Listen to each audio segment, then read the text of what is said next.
So as an animal control officer, kind of get to see the worst in people. You're going to see some awful stuff like I'm going to show you in this video.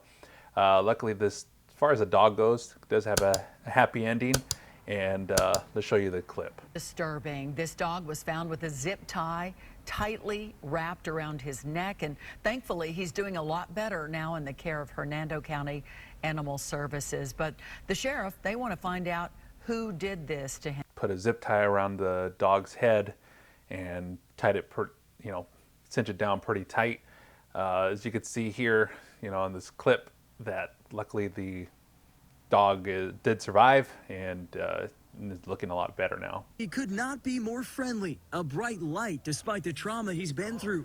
And that's always the crazy part too, is like you see these dogs and they're like, if they were pissed off at the world, they're trying to hurt you, attack you, and obviously the last human that dealt with him wasn't the nicest. They're usually like the sweetest dog afterwards.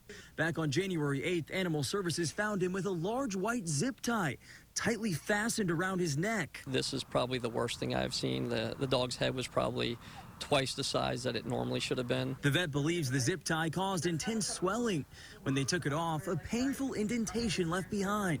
Within days, the swelling subsided, and Bugsy, who was initially skittish and scared, has now become much more calm and friendly. They brought him in, and it was very kind and gentle whenever we... The dog acting that way was probably also in a lot of pain. That's something that we have to deal with as officers when we run into these situations, is that we got to use a lot of caution not to get attacked by the animal, but it's 99% of the time it's more because it's in pain. And again, the dog's only form of communication is to bite, to tell you to stop it. As part of our training, we have to recognize that so that we protect ourselves. Because the last thing you want to is this poor dog already to be dealing with the fact that it's been abused like this. Then it bites you, and then it has to have the record on there that it attacked and bit you, and has to do a bite quarantine. It just makes it worse. We were doing our veterinarian care with them, and his prognosis is very good. He seems to be healing, right on track. Residents first spotted him with a zip tie around his neck on January 6th, wandering the area near the 16,000 block of Blair Avenue in Hernando County. And this is in 2022, by the way, this story. It took Animal Services 2 days of searching before finding him under a camper. We're always a little nervous because when you're in that much pain, you don't know how the dog's going to react. But we were able to get the dog without any fighting, loaded it onto the truck, unloaded it without anything. It seems like a very friendly dog. As Bugsy continues to recover, the search is on to find who's responsible.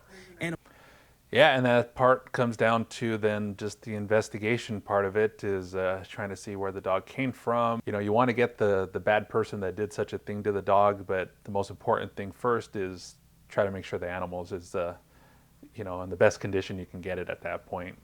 Animal Services is asking anyone with information to call the Hernando County Sheriff's Office.